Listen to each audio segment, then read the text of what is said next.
Headlines नंतर सुरुवातीची बातमी विधान परिषद निवडणुकीसंदर्भातली। विधान परिषदेचं मतदान पूर्ण झालेलं आहे। 274 आमदारांनी मतदानाचा हक्क बजावलाय। शेवटच्या तासाभरामध्ये बवियाच्या 3 मतदारांनी तर मनसेच्या राजू पाटलांनी मतदान केलं।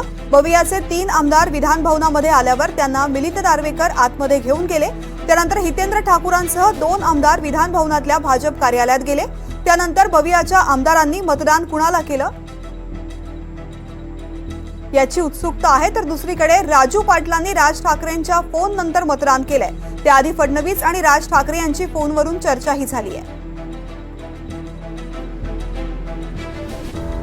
माझे सहकारी अक्षय सध्या आपल्यासोबत आहेत। अक्षय, सगळ्याच आमदारांनी आता विधान परिषदेसाठी मतदान प्रक्रिया पूर्ण झालेली आहे, मतदान केलेलं आहे। काय नेमक्या नाट्यमय घडामोडी घडल्या मतदानाच्या वेळी?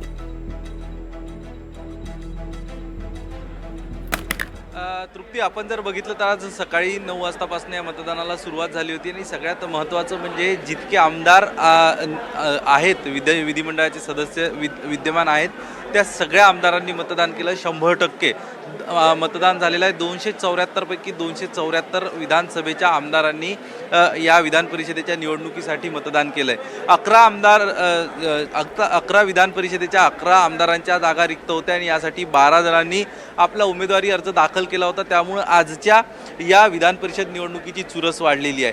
सुरुवातीला आपण जर बघितलं तर ही बिनविरोध होईल असं सांगितलं जात होतं, त्याचे प्रयत्नही सुरू केले होते। मात्र महाविकास आघाडीकडनं एक अतिरिक्तचा उमेदवार, तोही असा उमेदवार मिलिंद नार्वेकर, जे उद्धव ठाकरे यांचे स्वीय सहाय्यक तर आहेच, मात्र सगळ्या राजकीय पक्षांमध्ये त्यांचे चांगले संबंध आहे, अशा उमेदवाराला निवडणुकीच्या रिंगणात उतरवलं आणि या निवडणुकीची चुरस वाढली। ज्या पक्षाचे उमेदवार निवडणुकीच्या रिंगणात होते त्या सगळ्या पक्षांनी आपापल्या उमेदवारांना मतदान करण्यासाठीचा व्हीप देखील जारी करण्यात आला होता। महायुतीचे सगळे उमेदवार, शिवसेनेचे 2, भाजपचे 5 आणि राष्ट्रवादी पक्षाचे 2 अशा 9 उमेदवारांसाठी मदतीची तयारी दाखवली होती।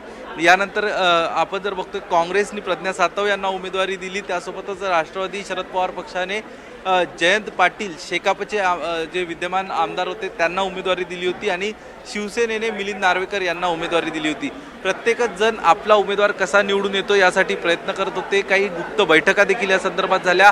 आमदारांना देखील फोन करून संपर्क साधण्याचा प्रयत्न झाला। यावरनं काँग्रेसने आक्षेप देखील घेतला होता। घोडेबाजार सत्ताधारी पक्षाकडनं केला जातोय, आमदार फोडण्याचा प्रयत्न केला जातोय। जी माहिती मिळते यानुसार काँग्रेसचे 5 आमदार फुटले असल्याची देखील माहिती पुढे येत आहेत। मात्र हे चर्चा जरी असली तरी याचं अंतिम उत्तर विधान परिषदेच्या निकालानंतर येईल। यात सगळ्यात महत्त्वाचं हे बघितलं जाणार आहे की 12 आमदारांपैकी पराभव नेमका कुणाचा होतो आणि नेमकं या विधान परिषद निवडणुकीचं मतदान किती उशिरापर्यंत चालतं। आपण जर बघितलं तर ही निवडणूक प्राधान्यक्रमावर चालते। पहिला प्राधान्यक्रम, दुसरा प्राधान्यक्रम आणि तिसरा प्राधान्यक्रम। पहिल्या पसंतीची मतं मिळाल्यानंतर तो उमेदवार ज्याला सर्वाधिक मतं असेल ती मोजून उमेदवार जे आहे हे जाहीर केले जातात, त्यांचा विजय जाहीर केला जातो। मात्र शक्यता ही वर्तवली जाते कारण 12 उमेदवार असले आहेत आणि त्यामुळं दुसऱ्या पसंतीच्या मताची देखील मोजणी होणार आहे। त्यामुळं काहीसा वेळ लागू शकतो। काही वेळातच, अर्थात 5 वाजता मतमोजणीला सुरुवात होणार आहे आणि मतमोजणी जशी जशी मतमोजणीची प्रक्रिया पुढे सरकेल त्यानंतर खरी चुरस ही आपल्याला बघायला मिळणार आहे। कारण त्यानंतर एकूणच मतमोजणी नेमकी मतं कुणाची फुटली, कुणाची अस्वस्थता वाढली, कुणाची धगधग वाढली, धाकधूक वाढली, हे सगळं आज या निवडणुकीच्या माध्यमातून आपल्याला बघायला मिळणार आहे। दिवसभर मोठ्या राजकीय घडामोडी घडत होत्या। अजित पवार यांनी राष्ट्रवादी काँग्रेस शरद पवार पक्षाचे प्रदेशाध्यक्ष जयंत पवार यांच्याशी बातचीत केली। जे संजय राऊत होते, संजय राऊत यांनी चंद्रकांत पाटील जे एकमेकांवर सतत राजकीय टीका करत असतात यांनी देखील एकमेकांना मिठी मारली। तर दुसरीकडे गणपत गायकवाड तुरुंगातनं मतदानासाठी आले होते। गणपत गायकवाड यांच्या मतदानाला उपस्थितीवर भाजपचे आमदार होते आणि काँग्रेसने त्यावर आक्षेप घेतला। विषय केंद्रीय निवडणूक आयोगापर्यंत गेला आणि त्यानंतर केंद्रीय निवडणूक आयोगाने त्यांना मतदानाची परवानगी दिली। यासोबतच ज्यांच्या मतदानावरती संपूर्ण या निवडणुकीची दारूमदार होती ते बहुजन विकास आघाडीचे सर्वेसर्वा हितेंद्र ठाकूर, त्यांचे पुत्र क्षितिज ठाकूर आणि राजेश पाटील हे 3 आमदार बहुजन विकास आघाडीचे होते. त्यांनी शेवटच्या क्षणापर्यंत या निवडणुकीतील रिंगणात असलेल्या सगळ्या उमेदवाराची चिंता वाढवली होती, कारण ते 3:30 वाजेपर्यंत विधान भवनात पोहोचलेच नव्हते.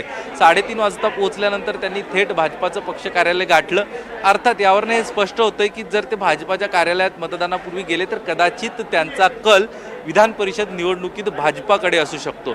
मात्र पहिल्या पसंतीचं मत जरी ते भाजपाला देणार असेल तर दुसऱ्या क्रमांकाच्या पसंतीचं मत नेमकं त्यांनी कुणाला दिलं हे बघणंही तितकंच महत्त्वाचं असणार आहे.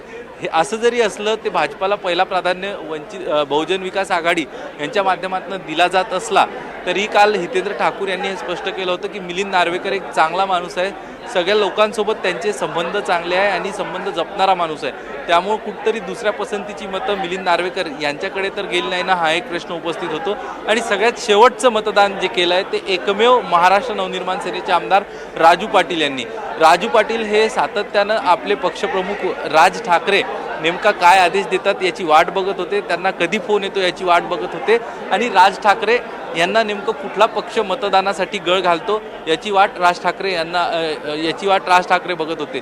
जी माहिती आपल्याला मिळाली आहे यानुसार मतदानाची मुदत संपण्याच्या काही तासांपूर्वी राज्याचे उपमुख्यमंत्री भाजपाचे ज्येष्ठ नेते देवेंद्र फडणवीस यांनी राज ठाकरे यांना फोन केला. राज ठाकरे यांना फोन करून मतदानासाठी विनंती केली. यानंतर राज ठाकरे यांनी राजू पाटील यांना मतदानाला जाण्याच्या सूचना दिल्या आणि हे मतदान अगदी 4 वाजेपर्यंत मतदानाची प्रक्रिया सुरू होती आणि अगदी शेवटचं मतदान राजू पाटील यांचं 4 वाजायला काही मिनिट बाकी आहे. हितेंद्र ठाकूर सध्या बोलतात, थेट जाऊयात.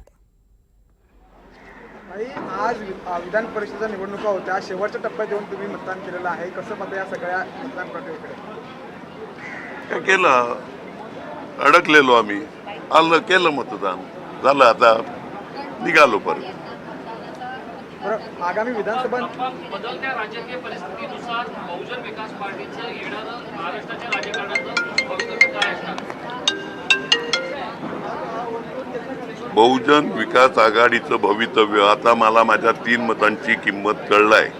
त्याच्यामुळे आणखीन 5-7 मतं वाढवण्याची माझी तयारी चालू आहे आणि त्याप्रमाणे वाढवणार. आणि त्याचप्रमाणे मी मागणी पण केली आहे का दर 2 महिन्यांनी विधान परिषदेचे इलेक्शन घ्या, म्हणजे आम्हाला त्यावर सगळे लक्ष ठेवतात.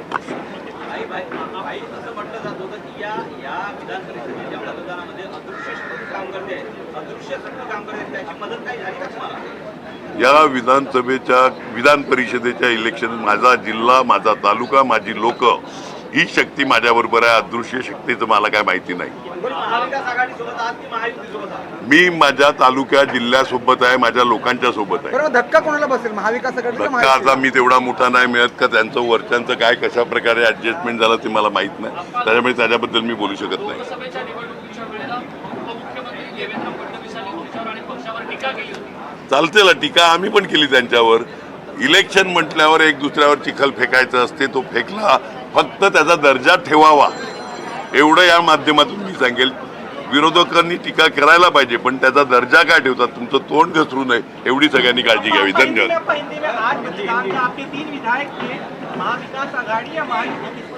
नहीं, मैं मेरे जिले के, मेरे तालुका के, मेरे लोगों के साथ रहता हूँ, मैं किसी के साथ रहता नहीं. लेकिन उनकी तरफ से कहना था कि महायुति का ये था, उनकी तो दलील दी जाती कि आप लोग जो है आप लोग के इलाके का विकास हो सकता है, तो आप लोग समर्थन उनका देंगे, ऐसी दलील दे रहे थे. मेरा विकास करने दो ना, तब तक मेरी राह देखो सब लोगों ने. धन्यवाद. विधान परिषद निवडणुकीसाठी मतदान केल्यानंतर हितेंद्र ठाकूर यांनी प्रतिक्रिया दिलेली आहे. माझ्या 3 मतांची किंमत मला कळलेली आहे आणि दर 2 महिन्यांनी विधान परिषदेचं मतदान घ्या असं त्यांनी म्हटलेलं आहे. यासोबतच माझी भूमिका, माझी लोक, माझा जिल्हा, माझा तालुका यांच्यासाठी असते असंही त्यांनी म्हटलंय.